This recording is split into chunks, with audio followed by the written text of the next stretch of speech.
Mungu anaweza akafanya jambo na lile jambo linakuwa ni la mtu fulani au ni la kwako, alafu atasubiria utalipa jina gani, utalipa sifa gani kwa kuamini kwako na kwa uelewa wako.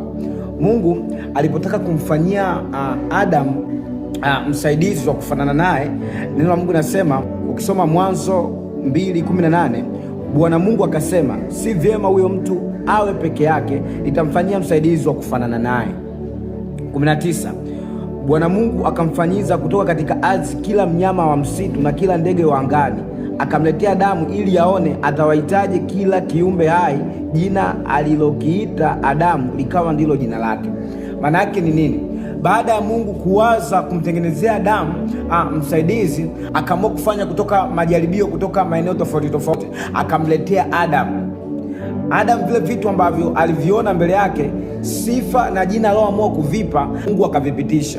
Kwa hiyo kuna vitu Mungu anafanya, jinsi utakavyoviita, jinsi utakavyoamini, jinsi utakavyovipokea, Mungu ndivyo anavyovithibitisha.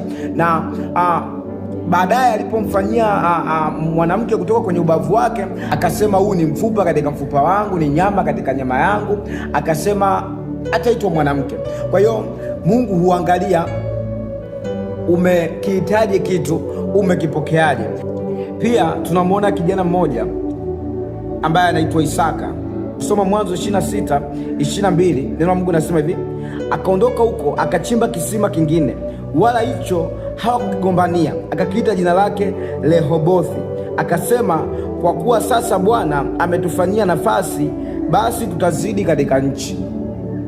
Kwa hiyo baada ya kuchimba kisima cha kwanza, watu walikigombania, cha pili wakakigombania, cha tatu wamemfukuza, wanazidi kumpeleka mbali kabisa, wanazidi kumtenga kwa sababu walimuona ana nguvu, wakaamua kumtenga. Kwa hiyo kisima cha tatu anasema hichi ni nafasi, maana Bwana ametupa nafasi, tutazidi katika nchi. Kwa hiyo maana yake mwingine anaona kisima, lakini yeye anaona kwamba Bwana amempa nafasi. Je, wewe unavipa majina vitu alivyokupa Mungu kwa namna gani? Je, wewe kukosa ajira unakuitaje? Je, wewe kuwa na biashara ndogo unakuitaje? Je, wewe kukataliwa unakuitaje? Je, wewe kuachwa unakuitaje? Kwa hiyo namna unavyolipokea jambo na unavyoliita, unaweza usijue kwamba Mungu alikupa nafasi.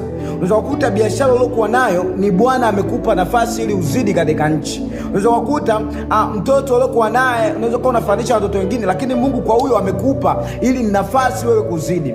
Kwa hiyo jambo unavyolipokea, jambo unavyoliita, Mungu analithibitisha. Na ndio maana akamwambia Yeremia, unaona nini? Yeremia baada ya kusema anachokiona akamwambia, umeona vyema. Kwa hiyo sometimes vile vitu unavyoviona kwenye maisha yako, unaweza kukuta kutengwa, ukasema huku sio kutengwa, huku ni nafasi Bwana amenipa niweze kuongezeka. Ndio maana Ibrahimu alipogombana na Lutu akachagua eneo zuri zaidi kwa kipindi kile, lakini Ibrahimu akajua hii ni nafasi Bwana amempa ili aongezeke katika nchi. Akaangalia, Bwana akamwambia, angalia huku, kote nimekupa. Kwa hiyo sometimes tatizo likikukuta, jua hilo ni tatizo, ni nafasi Bwana amekupa.